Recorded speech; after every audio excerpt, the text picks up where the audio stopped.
नमः संस्कृताय मित्रों, नमः संस्कृताय। आज हम अपनी महत्वपूर्ण जो क्लास चल रही है इसके अंदर पढ़ेंगे आज कक्षा 9।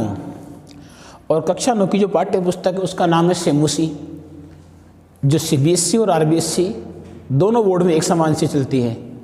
तो ये पाठ सीबीएसई बोर्ड के लिए भी महत्वपूर्ण है तो आरबीएसई बोर्ड के लिए भी महत्वपूर्ण है। दोनों बोर्ड के लिए पाठ है।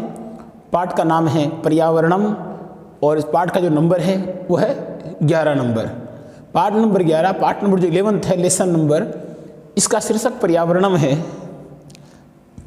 हम इस पाठ को बड़े ध्यान से पढ़ेंगे क्योंकि पर्यावरण वर्तमान जगत में सबसे महत्वपूर्ण आवश्यकता है कि पर्यावरण किस प्रकार से होना चाहिए, पर्यावरण क्या चीज़ है। हमें पर्यावरण के बारे में आज इस लेसन के माध्यम से अध्ययन करना है। हम पर्यावरण के बारे में थोड़ा संक्षेप में जानकारी इस पाठ के माध्यम से हम प्राप्त करेंगे। पर्यावरण कैसे कहते किसे हैं, पर्यावरण शब्द बना किससे हैं, कुल मिलाकर के पर्यावरण जो शब्द हैं, इस पर्यावरण शब्द का आज हम शाब्दिक अर्थ और इसका कुछ महत्व हम इस पाठ के माध्यम से जान पाएंगे। तो सबसे पहले मैं आपको बताना चाहता हूँ कि पाठ के शब्दार्थ किस प्रकार से चल रहे हैं। और एक चीज़ और कि जो पाठ होता है, जो लेसन हम पढ़ रहे हैं, इसके जब हमें प्रश्न बोर्ड के अंदर या मान लीजिए जो अपना एग्जाम होता है उस एग्जाम में अगर प्रश्न आए अनुवाद करने का कि भाई गद्यांश का अनुवाद कीजिए, तो सबसे जो महत्वपूर्ण चीज़ होती है वो होता है हमें सबसे पहला पॉइंट करना चाहिए संकेत। सबसे पहला पॉइंट संकेत होता है। संकेत के बाद अगला जो पॉइंट होता है वो शब्दार्थ का होता है। और शब्दार्थ के बाद जो पॉइंट नंबर 3 होता है वो प्रसंग का होता है।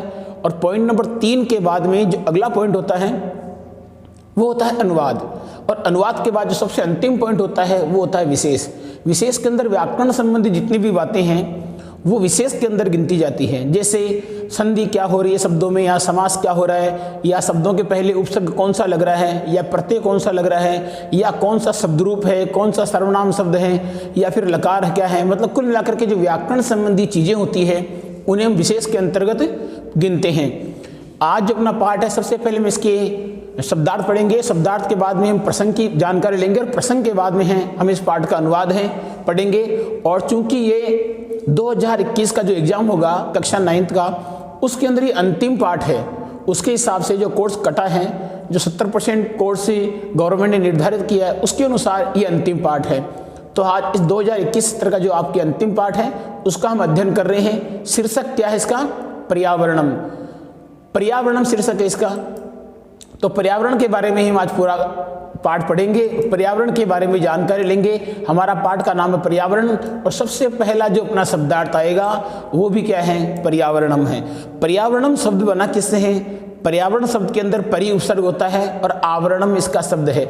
आवरणम का मतलब होता है चारों ओर से घिरा होना।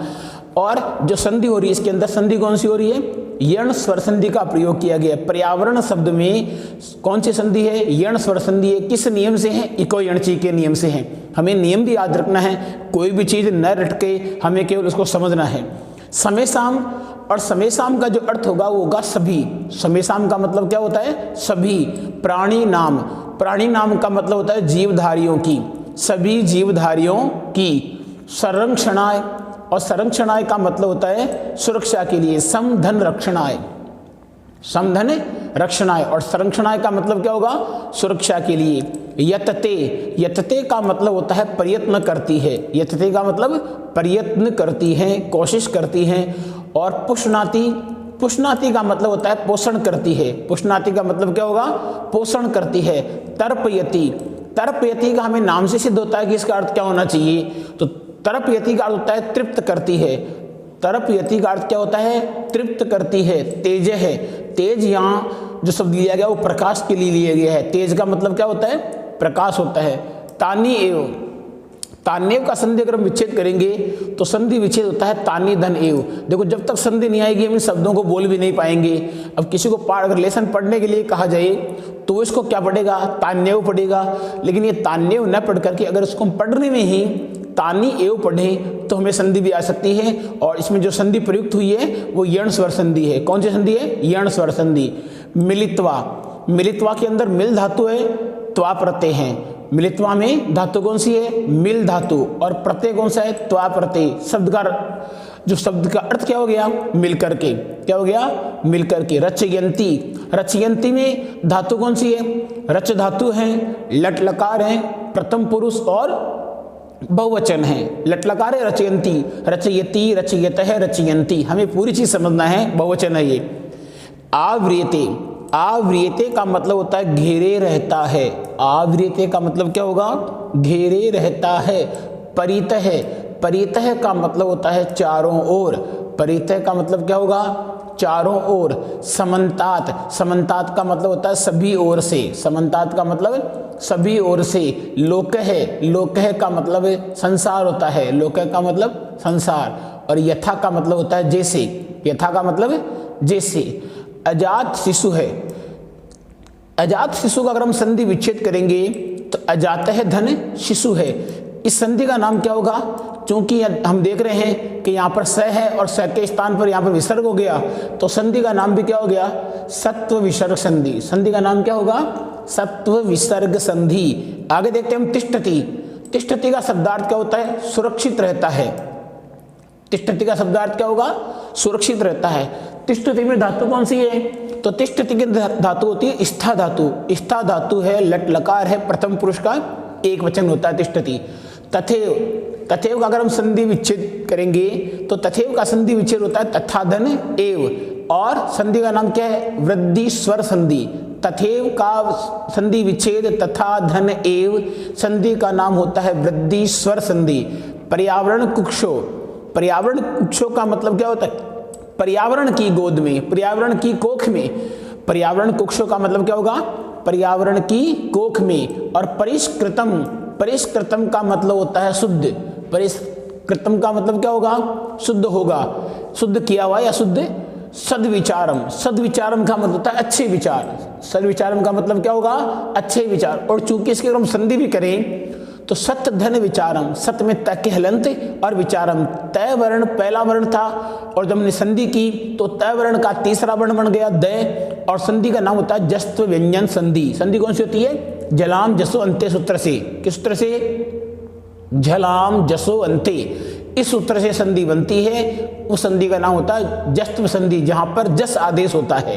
क्लियर। सामग्रींच, सामग्रींच का संधि अगर विच्छेद करेंगे तो सामग्रीम धनच। हमें पढ़ने में इसको ऐसे पढ़ना चाहिए, सामग्रीम धनच, न कि सांग्रींच। ये शब्द होता है सामग्रीम धनच। और संधि होती है पर सवर्ण व्यंजन संधि। संधि कौन सी होगी, पर सवर्ण व्यंजन संधि। प्रददाति, प्रददाति में अगर हम प्र लग कर दें तो दा धातु लट लकार प्रथम पुरुष और एक वचन होता है। और यह भी ध्यान रखना है कि दा धातु होती है ये उभयपदी धातु है। इसके आत्मनेपदी बनते हैं और इसका प्रश्नपदी भी लकार बनता है। प्रदान करती है, प्रददाति का मतलब क्या होता है, प्रदान करती है।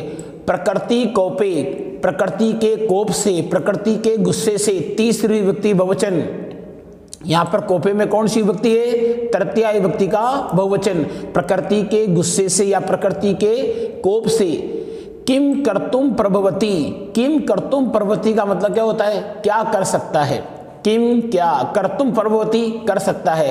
कर्तुम में अगर हम अलग निकालेंगे कर्तुम को तो कर्तुम में धातु कौन सी होगी, क्री धातु होगी। और प्रत्यय कौन सा है, तुमुन प्रत्यय है। इस कर्तुम में धातु कौन सी है, क्री धातु और तुमुन प्रत्यय। जल प्लावने, जल प्लावने का मतलब होता है बाढ़ अथवा चक्रवातों से। बाढ़ अथवा चक्रवातों से। जल प्लावने का मतलब हो गया बाढ़ अथवा चक्रवातों से। उल्का पातादि भी है। उल्का पातादि भी का मतलब होता है उल्काएं गिरने से, उल्काओं के गिरने से, उल्काओं के गिरने से। संतप्तस्य, संतप्तस्य का मतलब होता है दुखी, संतप्त। क्वै, क्वै का मतलब क्या होता है कहाँ। मंगलम, मंगलम का मतलब होता है शुभ। मंगलम का मतलब क्या होगा, शुभ होगा। अतएव, अतएव का अगर हम संधि विच्छेद करेंगे तो यहाँ पर विसर्ग लग जाएगा। और जब यहाँ विसर्ग लगेगा तो यहाँ पर देखो यहाँ विसर्ग था, यहाँ विसर्ग है नहीं, मतलब विसर्ग का यहाँ पर क्या हो गया, लोप हो गया। और जब यहाँ पर विसर्ग का लोप हो गया तो इस संधि का नाम भी क्या हो गया, लोप विसर्ग संधि। संधि का नाम क्या हो गया, लोप विसर्ग संधि। रक्षणीय है, रक्षणीय को अगर हम अलग अलग करें तो धातु कौन सी होती है? धातु रक्ष है। फिर रक्ष के बाद प्रत्यय कौन सा लगेगा? अनियर प्रत्यय लगेगा। प्रत्यय कौन सा लगेगा? अनियर। और अनियर के बाद प्रत्यय लगेगा टाप, तब बनेगा रक्षणीय, रक्षा करने के योग्य या रक्षा करनी चाहिए। लोक मंगला संसिन है। लोक मंगला संसिन का मतलब होता है जनता के कल्याण को चाहने वाली, जनता के कल्याण को चाहने वाली। लोक मंगला संसिन है, जनता के कल्याण को चाहने वाली। यतः, यतः का मतलब होता है क्योंकि। उपलभ्यते, उपलभ्यते का मतलब होता है प्राप्त किया जाता है। उपलभ्यते का मतलब प्राप्त किया जाता है। और लब धातु, इसमें धातु कौन सी है? लब। उपसर्ग कौन सा है? उप। प्रश्न आ सकता है तो उपलभ्यते इति पदे उपसर्ग पदम किम? उपलभ्यते इस पद में उपसर्ग कौन सा है? तो उपसर्ग कौन सा हो जाएगा? उपसर्ग इसके अंदर। क्लियर? विहगा है। विहगा का मतलब होता है पक्षी, बहुवचन है। कल कुजीते, कल कुजीते का मतलब होता है कलरव से। क्या होता है? कलरवों से बोल सकते हो या कलरव से बोल सकते हो। पक्षी जो आवाज करते हैं उसे कलरव बोलते हैं। श्रोत्र रसायनम, श्रोत्र रसायनम का मतलब क्या होता है? कानों को अच्छा लगने वाला रसायन। कानों को अच्छा लगने वाला रसायन अथवा कानों को अच्छी लगने वाली आवाजें, कानों को अच्छे लगने वाले मंत्र, कानों को अच्छे लगने वाले वचन, उसे बोलते हैं श्रोत्र रसायन। जो श्रोत्र अर्थात कानों को अच्छे लगे।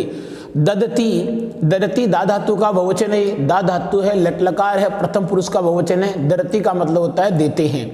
सरितः, सरितः का मतलब होता है नदियां। सरितः का मतलब नदियां। गिरी निर्झरा चे, इसकी संधि करेंगे तो गिरी निर्झरा है, धन चे, विसर्ग के स्थान पर बन गया से, तो संधि का नाम हो गया कौन सा? सत्व विसर्ग संधि। संधि का नाम सत्व विसर्ग संधि होता है। गिरी निर्झरा है। अब इसके अगर हम समास निकालेंगे तो समास होगा गिरिय है चे, निर्झरा है चे। गिरिय है चे, निर्झरा है चे। और यहाँ पर समास संधि तो कौन सी होगी? सत्व संधि होगी। और यहाँ पर हमें समास लिखना है तो आप यहाँ पर समास कर सकते हो। समास कौन सा करोगे? द्वंद्व समास। समास कौन सा करोगे? द्वंद्व समास। ये यहाँ पर संधि गलत हो गया। समास कौन सा है? द्वंद्व। द्वंद्व में ये जो द है इसके नीचे भी व आएगा और फिर क्या आएगा? आधा न आएगा और फिर क्या आएगा? द आएगा और इस द के नीचे भी क्या आएगा? व आएगा। द्वंद्व समास। समास कौन सा है? द्वंद्व समास। अमृत स्वादु है। अमृत स्वादु का मतलब होता है अमृत के समान स्वादिष्ट। अमृत के समान स्वादिष्ट होता है। निर्मलम, निर्मलम का मतलब होता है स्वच्छ। मलेनेन, मलेन रहितम इति, अर्थात जो गंदगी से रहित होता है उसे बोलते हैं स्वच्छ। और इसमें समास अगर हम करना चाहें तो इसका समास होता है अव्ययी भाव समास। कौन सा होता है? अव्ययी भाव समास। मलेन या मलानाम रहितम इति, अर्थात गंदगी से जो रहित हो उसे बोलते हैं निर्मलम। लताश्च, लताश्च की अगर हम संधि विच्छेद करेंगे तो लता धन च होता है और संधि का नाम क्या है? सत्व विसर्ग संधि होता है। बाहुल्येन, बाहुल्येन का मतलब होता है प्रचुर मात्रा में, बहुलता से। सम उपहरंती, सम उपहरंती का मतलब होता है भली भांति भेंट प्रदान करती है। सम उपहरंती का मतलब होता है भली भांति भेंट प्रदान करती है। औषध कल्पम, औषध कल्पम का मतलब होता है औषधि के समान। स्वार्थांधो या स्वार्थ है यहाँ पर। स्वार्थांधो का संधि स्वार्थ धन अंधो, तो स्वार्थांधो में स्वार्थ धन अंधो हो जाएगा। दीर्घ संधि हो रही है यहाँ पर सीधी सीधी, स्वार्थ में अंधा हो गया। तदेव, तदेव की अगर हम संधि विच्छेद करेंगे तो तदेव की संधि विच्छेद होता है तत् धन एव, तत् धन एव। संधि का नाम क्या हो गया? जस्त्व व्यंजन संधि। अद्य अव्यय शब्द है। अद्य का मतलब होता है आज। नाशयंती, नाशयंती का मतलब होता है नष्ट करता है। नाशयंती का मतलब क्या होगा? नष्ट करता है। स्वल्प लाभाय, स्व अल्प लाभाय का मतलब होता है अपने अल्प लाभ के लिए, अपने थोड़े से लाभ के लिए, अपने कम लाभ के लिए, उसे बोलते हैं स्वल्प लाभाय। यंत्र आगाराणाम, यंत्र गाराणाम का मतलब होता है कारखानों का। क्या होता है? कारखानों का। विषाक्तम, विषाक्तम का मतलब होता है विष से युक्त। विषाक्तम का क्या होगा? विष से युक्त होता है। नद्याम, नद्याम में नदी शब्द है, इकारांत है, स्त्रीलिंग है, सप्तमी विभक्ति है और एक वचन नद्याम में। निपात यंती, निपात यंती का मतलब होता है डाल दिए जाते हैं। निपात यंती का मतलब क्या होगा? डाल दिए जाते हैं। मत्स्य आदि नाम, मत्स्य आदि नाम का मतलब होता है मछली आदि का, मछली आदि का। जल चराणाम, जल चराणाम का मतलब होता है जलीय जीवों का, जलीय जीवों का, अर्थात जो जंतु या जो जीव हैं वो जल में रहते हैं उन्हें बोलते हैं जलीय जीव। क्षणेन एव का अगर हम संधि विच्छेद करेंगे तो वृद्धि संधि हो रही है। क्षणेन देहन एव वृद्धि स्वर संधि का प्रयोग हो रहा है। नासो भवती, नासो भवती का नास है, धन भवती, यहाँ ओ का लोप हो गया अर्थात ऊ की मात्रा हट गई तो संधि का नाम भी क्या हो गया? उत्व विसर्ग संधि। संधि का नाम क्या हो जाता है यहाँ पर? उत्व विसर्ग संधि। जायते, जायते में धातु कौन सी है? जायते में जन धातु होती है और जायते का मतलब होता है हो जाता है। जन धातु है, लट्लकार है, प्रथम पुरुष और एक वचन होता है। व्यापार वर्धनाय, व्यापार वर्धनाय का मतलब होता है व्यापार को बढ़ाने के लिए, व्यापार को बढ़ाने के लिए। निर्विवेकम, बिना विचार के, बिना किसी विवेक के, उसे बोलते हैं निर्विवेकम। विवेकेन रहितम इति, ये भी अविभाव समास हो सकता है। विवेकेन रहितम इति, विवेक से रहित है जो, अर्थात बिना विचारे, बिना विवेक के, बिना ज्ञान के। छिंदती, छिंदती का मतलब होता है काट दिए जाते हैं। छिंदती का मतलब क्या होगा? काट दिए जाते हैं। अवृष्टि, अवृष्टि का मतलब वर्षा का बिल्कुल न होना अर्थात सूखा। अवृष्टि का मतलब क्या होगा? वर्षा का बिल्कुल भी नहीं होना अवृष्टि कहलाता है। वन, वन पशवश्चे, तो यहाँ पर हम अगर तोड़ें तो यहाँ पर संधि कौन सी हो रही है? सत्व विसर्ग संधि हो गई। वन पशवश्चे, वन, वन के पशु। शरण रहिता है का मतलब होता है बिना शरण के, बिना शरण के या शरण से रहित होता है। विद्यति का मतलब होता है करते हैं, विद्यति का मतलब क्या होगा? करते हैं। शुद्ध वायु है अपि, देखो इसको भैया पढ़ेंगे ना, शुद्ध वायु रपि, तो ये शब्द नहीं गलत होगा, सब तो बोलने में गलत हो जाएगा। इसको हम बोलेंगे शुद्ध वायु है अपि, क्या बोलेंगे? शुद्ध वायु है अपि। और संधि का नाम क्या हो जाएगा? रुत्व विसर्ग संधि हो जाएगा। संधि का नाम क्या हो जाएगा? रुत्व विसर्ग संधि। वृक्ष कर्तनात्, वृक्ष कर्तनात् का मतलब होता है वृक्षों को काटने से, वृक्षों को काटने से। संकटापन्न है, संकटापन्न का मतलब होता है, संकटापन्न है जायते, संकटग्रस्त हो जाती है, संकटग्रस्त हो जाती है। संकट से ग्रस्त हो जाना को बोलते हैं हम संकटापन्न है जायते, जायते का मतलब हो जाती है और संकटापन्न का मतलब होता है कष्टों से या संकट से ग्रस्त हो जाती है। विकृतिम का मतलब होता है विकार को, विकृतिम का मतलब क्या होगा? विकार को। उपगता, उपगता का मतलब होता है प्राप्त हुई, उपगता का मतलब क्या होगा? उपगता का मतलब होता है प्राप्त हुई, उपगता का मतलब क्या करना में? प्राप्त हुई। विनाश कृत्रिय, विनाश कृत्रिय का मतलब होता है विनाश करने वाली, विनाश कृत्रिय का मतलब क्या होगा? विनाश करने वाली। विकृतिम उपगते, विनाश को प्राप्त होना, विकृतिम उपगते का मतलब विनाश को प्राप्त होना। भीषण समस्या है चे, भीषण समस्या क्या होगा? हम इसकी संधि करेंगे तो भीषण समस्या है धन चे, संधि का नाम सत्व विसर्ग संधि, भयंकर समस्याएं। संभवती का मतलब होता है पैदा हो जाती है, संभव हो जाती है। संभवंती बहुवचन आ गया, सम उपसर्ग है, भू धातु, लट लकार, प्रथम पुरुष का बहुवचन। चिंतनीय में धातु कौन सी? चिंत, प्रत्यय कौन सा है? अनियर। प्रतिभाति, प्रतिभाति का मतलब होता है प्रतीत होता है, प्रतिभाति का मतलब क्या होगा? प्रतीत होता है। और अभी हमारे सामने पाठ आ चुका है पर्यावरणम, हमने इसका अध्ययन कर लिया। अब इस पाठ के पहले हम थोड़ा इसका प्रसंग देख लेते हैं कि इस पाठ का प्रसंग क्या होगा। प्रसंग में देखिए साफ साफ लिखा हुआ है कि प्रसंग किस प्रकार से करना है। हम इसके प्रसंग के बारे में अध्ययन कर लेते हैं। तो देखिए इसका प्रसंग कैसा होगा, देखते हैं इसका। तो प्रसंग में देखिए, जैसे पाठ का परिचय मान लीजिए, प्रसंग मान लीजिए, तो इस पाठ में क्या चीज़ है कि पर्यावरण जो प्रदूषण है विश्व की भयंकर और बहुत ही ज्वलंत समस्या है। प्रस्तुत जो ये पाठ है इसके अंदर पर्यावरण को ध्यान में रखकर पूरा पाठ लिखा गया है और एक लघु निबंध के रूप में ये पाठ पूरा बताया गया है। वर्तमान युग में प्रदूषित वातावरण मानव जीवन के लिए भयंकर अभिशाप बन चुका है, ये हम सब जानते हैं। नदियों का जो जल है वो लगातार दूषित हो रहा है, वन वृक्ष से विहीन हो रहे हैं, जितने भी वन हैं वो काट दिए जा रहे हैं। इसका एक प्रमुख कारण जनसंख्या वृद्धि भी हो सकता है, कल कारखानों की वृद्धि हो रही है, सड़कों का निर्माण हो रहा है, तो वन तो काटे ही जा रहे हैं। मिट्टी का कटाव बढ़ने से बाढ़ की समस्या उत्पन्न होती जा रही है। तो कहीं पर देखो पर्यावरण को नष्ट करने से सूखा हो रहा है, तो कहीं पर पर्यावरण को नष्ट करने से बाढ़ भी आ रही है। कल कारखानों और वाहनों के धुएं से वायु विषैली लगातार जहरीली हो रही है, लोगों का प्राण लेना मुश्किल हो चुका है। वन्य प्राणियों की जातियां भी दिन प्रतिदिन नष्ट होती जा रही हैं। जो वन के जीव जंतु हैं ये पर्यावरण नष्ट हो जाने से लगातार समाप्त होते जा रहे हैं। वैज्ञानिकों के अनुसार वृक्षों एवं वनस्पतियों के अभाव में मनुष्यों के लिए जीवित रहना लगभग असंभव प्रतीत हो रहा है। मनुष्यों को अनेक प्रकार के नए नए रोग उत्पन्न हो रहे हैं। इन सब में कुछ न कुछ कहीं ना कहीं पर्यावरण भी जिम्मेदार है, और पर्यावरण जो खराब हो रहा है इसके जिम्मेदार हम खुद हैं। पत्र, पुष्प, फल, लकड़ी, छाया और औषधि प्रदान करने वाले पादपों एवं वृक्षों की उपयोगिता वर्तमान समय में पहले की अपेक्षा अधिक हो चुकी है। अब हम जानते हैं, लेकिन हमें इतना जान नहीं है, इतना हमें नॉलेज नहीं है कि वृक्ष हमारे लिए कितने महत्वपूर्ण हो सकते हैं। वृक्षों से जो औषधियाँ मिलती हैं वो ऐसे ऐसे असाध्य रोगों का इलाज कर सकती है जहाँ पर डॉक्टर फेल हो जाते हैं, लेकिन हमें उनकी जानकारी क्यों नहीं है?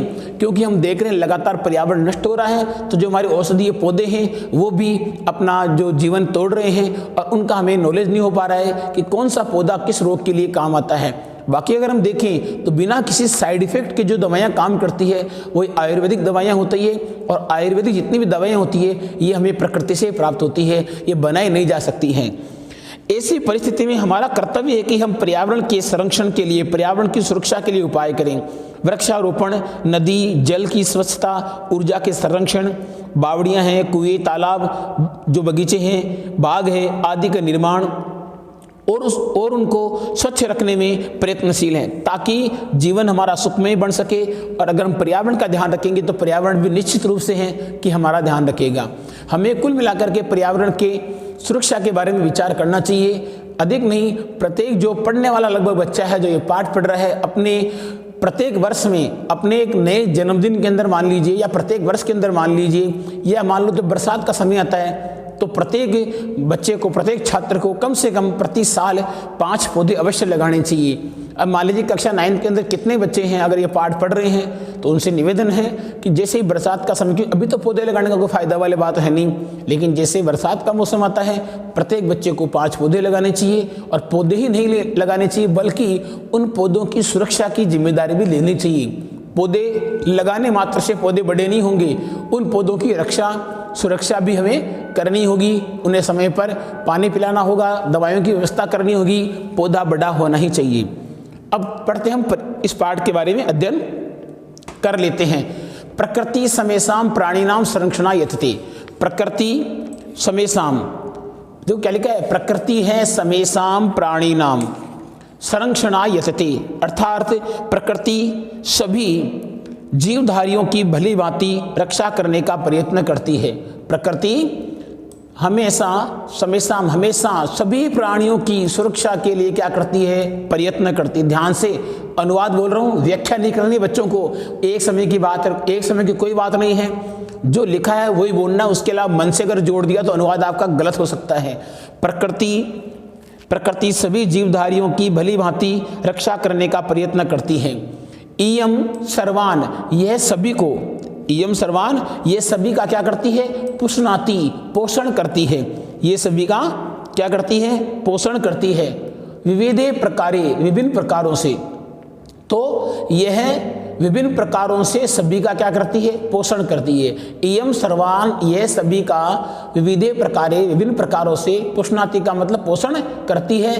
तर्पयति च, और क्या करती है, उनको तृप्त करती है। किससे, सुख साधने, उनको सुख साधनों से तृप्त करती है। तो इस लाइन का अर्थ क्या होगा कि यह विभिन्न प्रकारों से सभी का पोषण करती है और सुख साधनों से तृप्त करती है। क्लियर है? आगे चलते हैं हम। आगे लिखा इसके अंदर कि तानेव, जो क्या लिखा है, पृथ्वी जल तेजो वायु, क्या लिखा है, पृथ्वी जल तेजो वायु, अर्थात पृथ्वी, जल का मतलब होता है प्रकाश, जल का मतलब जल, तेज का मतलब प्रकाश, वायु का मतलब हवा, आकाश है चे, और आकाश अस्या है प्रमुखानी तत्वानी, इसके प्रमुख तत्व है, इसके प्रमुख तत्व है। किसके, प्रकृति के तत्व है।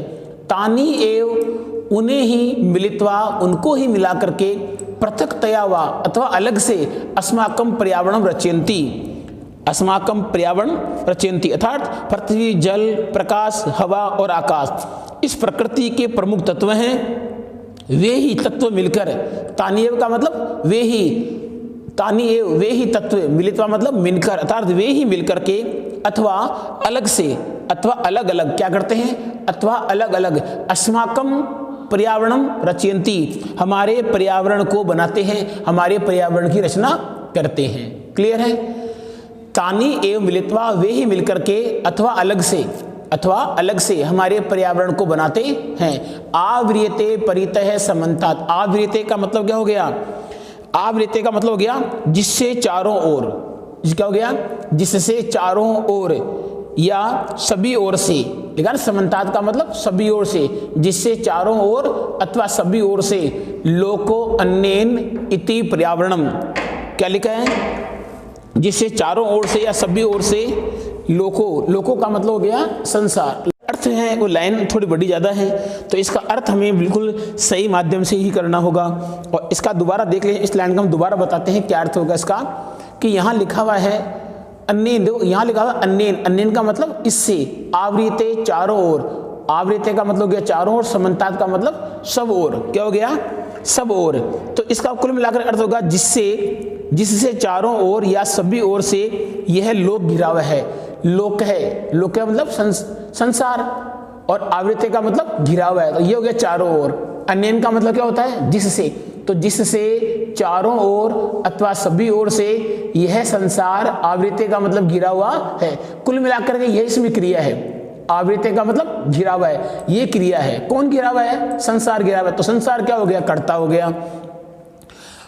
पर्यावरणम, इस पर्यावरण से, तो पर्यावरण आ चुका अपने पास में, तो कुल मिलाकर जिससे चारों ओर या सभी ओर से यह लोक अथवा संसार घिरा हुआ है। इति पर्यावरणम, वह पर्यावरण है। इति कहां से निकालेंगे हम, इति हम निकालेंगे यहां से, संधि करेंगे ना, अन्येन धन इति, तो गुण संधि होगी। संधि कौन सी होगी, गुण संधि। यहाँ लोक है धन अन्येन, यहाँ उत्तर संधि हो रही है, यहाँ पर गुण संधि हो रही है। और इति पर्यावरण का मतलब क्या है, यह पर्यावरण है। क्लियर है। यथा अजात शिशु है, यथा जैसे अजात शिशु है, अजन्मा बच्चा। कौन, अजन्मा शिशु।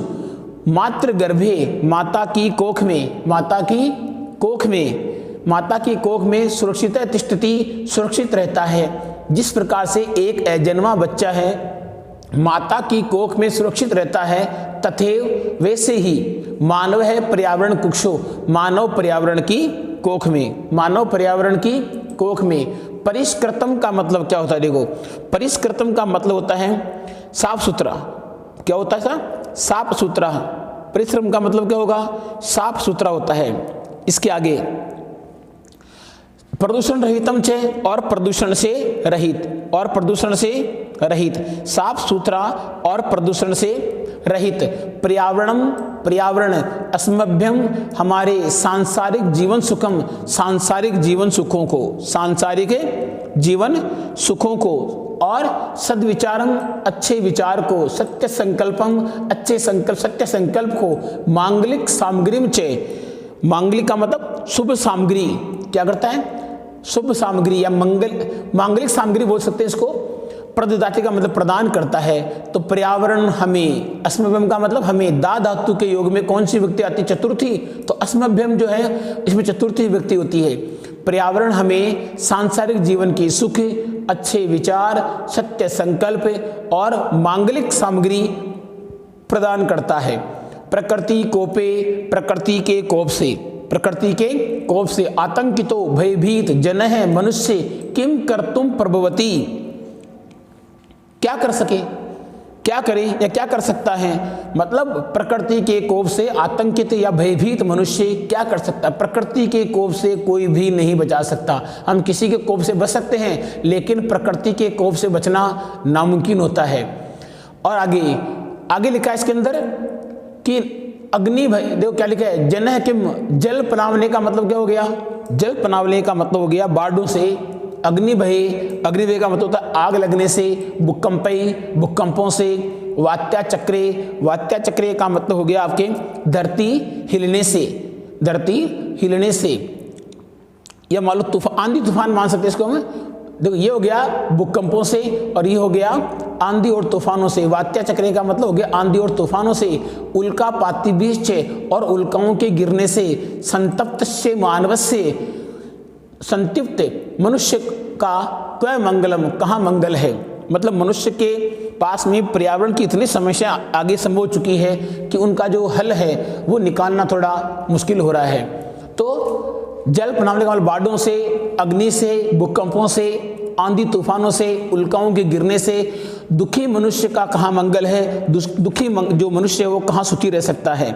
इतने इसके लिए पर्यावरण खतरा बना हुआ है, और खतरा जो बना है इसका मेन कारण भी मनुष्य खुद ही है। अतएव इसीलिए प्रकृति अस्माभिः रक्षणीय, प्रकृति हमारे द्वारा रक्षा करने के योग्य हैं, इसीलिए प्रकृति हमारे द्वारा रक्षा करने के योग्य हैं। तेंच, और उससे पर्यावरणम रक्षितम भविष्यति, और उससे पर्यावरण रक्षित होगा। प्राचीन काल में लोक मंगल संचिन्ह है, लोगों का कल्याण चाहने के लिए ऋषि वन में निवसन्ति में निवास करते थे। प्राचीन काल में लोक मंगल संचिन्ह का मतलब क्या होता है, लोगों का कल्याण करने के लिए, लोगों का कल्याण चाहने वाले। ऋषि का मतलब होता है ऋषि, वने का मतलब वन में, निवसन्ति इसमें निवास करते थे। यतः क्योंकि वे निश्चित रूप से वने एवं सुरक्षितम, वन में ही सुरक्षित पर्यावरण उपलभ्यते, इसमें क्योंकि वन में ही सुरक्षित पर्यावरण उपलब्ध होता था। विविधा है, विहिगा है, अनेक प्रकार के पक्षी कल कुजितई, आवाज से तत्र वहां श्रोत्र रसायनम दरती, सुनने में जो आवाज अच्छी लगती है वो प्रदान करते हैं। आगे ना श्रोत्र रसायन का मतलब जो आवाज सुनने के अंदर पसंद लगती हो। तो कुल मिलाकर की बात है कि अनेक प्रकार की, विविधा का मतलब अनेक प्रकार के पक्षी कलरव से अथवा अपनी आवाज से वहां अमृत के समान कानों को अच्छा लगने वाला रसायन प्रदान करते हैं। सरित है, नदियां, गिरी है, पर्वत, निर्झरा है, और झरने क्या करते हैं, झरने अमृत स्वादु है, अमृत के समान स्वादिष्ट, निर्मलम जलम प्रयच्छन्ति, स्वच्छ जल प्रदान करते हैं। वृक्षा है, लता है, वृक्ष और लताएं, फल, पुष्पाणि पुष्प, ईंधन, काष्ठानि जलाने के लिए लकड़ियां, और बाहुल्येन सम उपरंती, प्रचुर मात्रा में प्रदान करती हैं। पेड़ और लताएं क्या करती है, फल, फिर पुष्प, फिर जलाने के लिए लकड़ियां, और जलाने के लिए लकड़ियां प्रचुर मात्रा में प्रदान करती है। शीतल मंद सुगंध वन पवना है, औषध कल्पम, शीतल का मतलब क्या हो गया, ठंडी, शीतल क्या हो गया, ठंडी, शीतल का मतलब क्या होता है, ठंडी हो गया। फिर देखो शीतल मंद सुगंध पवना, वन पवना है अर्थात वन का जो शीतल मंद और सुगंधित हवा है, वन की जो शीतल मंद और सुगंधित हवा है वो क्या है, क्या करती है, औषध कल्पम का मतलब औषधि के समान प्राणवायु वितरंती, प्राणवायु प्रदान करती है। मतलब वनों की जो वायु भी है वो भी एक प्रकार से औषधि है। देखिए ताज्जुब की बात है कि हवा से भी कई प्रकार के रोग ठीक हो सकते हैं। तो जब हवा से कई प्रकार के रोग पैदा हो सकते हैं तो हवा से कई प्रकार के रोग ठीक भी हो सकते हैं, क्लियर है। परंतु स्वार्थ अंधो मानव है, तत्एव पर्यावरणम अद्य नाशयति। परंतु का मतलब होता है लेकिन, स्वार्थ में अंधा हुआ मानव है, मनुष्य, तत्एव उसी पर्यावरण को अद्य आज नाशयति नष्ट करता है या नष्ट कर रहा है। लेकिन स्वार्थ में अंधा हुआ मनुष्य आज उसी पर्यावरण को नष्ट कर रहा है।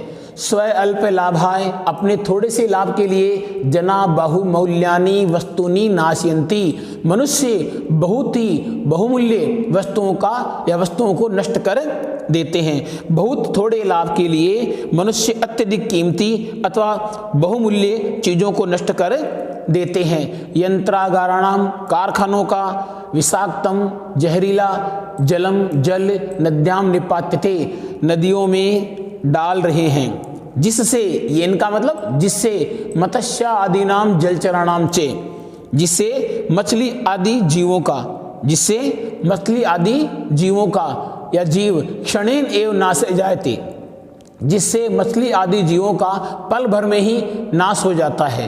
पल भर में, क्षणेन का मतलब पल भर में ही, नाशे जायते का मतलब नाश हो जाता है। नदी जलम अपि, नदी का पानी भी, तत् सर्वथा वहाँ हर प्रकार से, अपेयम जायते, अपेयम का मतलब पीने योग्य नहीं होता है, पीने योग्य नहीं होता है। वन वृक्षा है, वन के वृक्ष निर्विवेकम बिना ज्ञान के छिद्यन्ते, काट लेते हैं। और क्या करते हैं वो लोग, वन के जो पेड़ हैं ये बिना विचारे ही क्या करते हैं, काट लेते हैं। किस लिए काटते हैं, व्यापार वर्धनाय, व्यापार को बढ़ाने के लिए। तो वन के पेड़ बिना किसी विवेक के व्यापार को बढ़ाने के लिए काट दिए जाते हैं, या वन के पेड़ हैं व्यापार को बढ़ाने के लिए बिना किसी ज्ञान के, बिना किसी विवेक के काट लिए जाते हैं। येन, जिससे, अवृष्टि सूखा प्रवदते, हो रहा है, जिससे सूखा बढ़ रहा है। वन पशवे चे, और वन के पशु शरण रहिता है, शरण से रहित हो रहे हैं। ग्रामेषु उपद्रवम विद्यति, और गाँव में उपद्रव मचाते हैं। तो जब वन के पेड़ों के वन काटे जा रहे हैं तो पशु पक्षी फिर गाँव में आएंगे बेचारे, और जब गाँव में शहरों में आएंगे तो लोग उनसे क्या होंगे, फिर आतंकित होंगे। जब शेरों के जंगल कट रहे हैं तो शेर तो फिर शहरों में आएंगे, शहरों की सड़कों पे आएंगे, फिर मनुष्य उसका जिम्मेदार कौन होगा, खुद। शुद्ध वायु है अपि, शुद्ध वायु भी वृक्ष कर्तनात्, वृक्ष के काटने से संकटापन्नो जाते, संकट से ग्रस्त हो चुकी है। संकट से क्या, स्वच्छ वायु भी वृक्षों के काटने से संकट से ग्रस्त हो जाती है। एवं इस प्रकार स्वार्थ अंधे मानवे हैं, स्वार्थ में अंधे मनुष्यों के द्वारा, स्वार्थ में अंधे मनुष्यों के द्वारा विकृतिम उपगताम, विकृति को प्राप्त हुई, प्रकृति एव, प्रकृति ही तेसाम विनाश करती संजाता है, उनके लिए विनाश करने वाली हो जाती है। जो प्रकृति सभी का संरक्षण करने वाली होती है वो प्रकृति मनुष्य का विनाश करने वाली बन जाती है। मतलब जो प्रकृति कितनी अच्छी लगती है वही प्रकृति विकराल रूप धारण कर लेती है मनुष्यों के कार्यों से। पर्यावरणे विकृतिम उपगते जायन्ते, पर्यावरण में विकार उत्पन्न हो जाते हैं। विविधा है रोगा है, विभिन्न प्रकार के रोग, भीषण समस्या है चे, और भीषण समस्या है। तो प्रकृति, पर्यावरणे, प्रकृति में, विक्रम में उपगते, विकृति उत्पन्न होने पर विभिन्न प्रकार के रोग और भीषण समस्याएं उत्पन्न हो जाती हैं, भीषण समस्याएं उत्पन्न हो जाती हैं। फिर आ गया तत्सर्वम इदानीम चिंतनीयम प्रतिभाति। अब ये सब चिंता का विषय जात होता है या प्रतीत होता है। तत्सर्वम, अब सभी, इदानीम इस समय, चिंतनीयम प्रतिभाति, चिंता का विषय प्रतीत होता है। धर्मो रक्षति, धर्मो रक्षति का मतलब धर्म की रक्षा करनी चाहिए। धर्मो रक्षति, धर्म की क्या करनी चाहिए, रक्षा करनी चाहिए। धर्म की क्या करनी चाहिए, रक्षा करनी चाहिए। आगे धर्मो रक्षति का मतलब हो गया धर्म की रक्षा करनी चाहिए। आगे देखो, आगे लिखा है इति आर्ष वचनम। इति आर्ष वचनम का मतलब क्या है, ऐसे आशीष वचन है। ऐसे क्या है, ऐसे आशीर्वाद के वचन मान सकते हैं या आशीष वचन मान सकते हैं। क्लियर है। आगे दे रखा है इसमें पर्यावरणम रक्षणम अपि, पर्यावरण की रक्षा भी धर्मस्य एव अंगम इति, धर्म का ही अंग है। पर्यावरण की रक्षा करना भी क्या है, धर्म का ही अंग है। ऋषि है प्रतिपादितवंत है, ऋषियों ने प्रतिपादित किया, ऋषियों ने प्रतिपादित किया या ऋषियों ने बताया कि पर्यावरण की रक्षा करना भी धर्म का ही एक अंग है।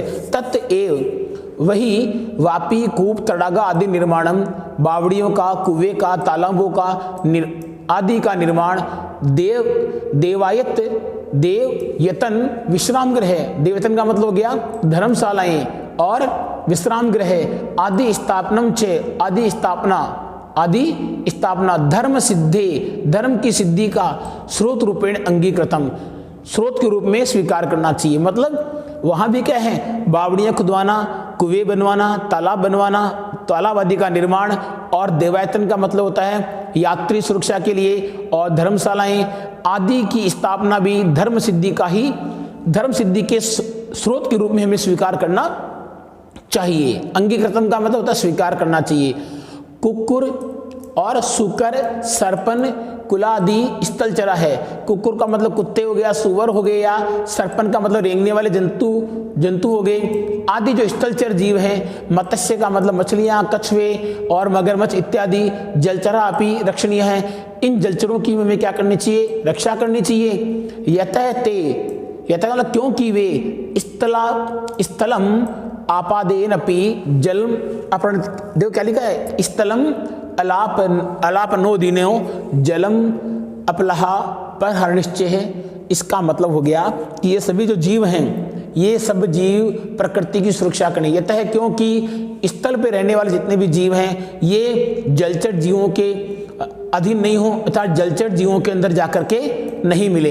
ये हमें इसका अर्थ ये करना, मतलब जलचर जीवों के अंदर प्राप्त नहीं हो। मतलब जो मनुष्य, अगर पर्यावरण में जल खत्म हो रहा है, जल संकट हो रहा है, तो जल के जीव कहाँ आएंगे? पृथ्वी पर आएंगे। और पृथ्वी पर जब संकट हो रहा है तो पृथ्वी के जीव कहाँ जाएंगे? फिर जल में जाएंगे। तो ऐसा नहीं हो।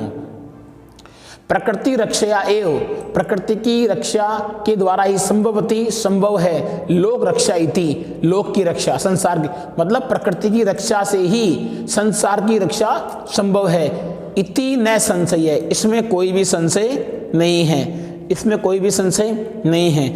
इस प्रकार हमें जो लेसन था, जो ये पाठ था, इस पाठ का हमें सही प्रकार से अध्ययन करना है।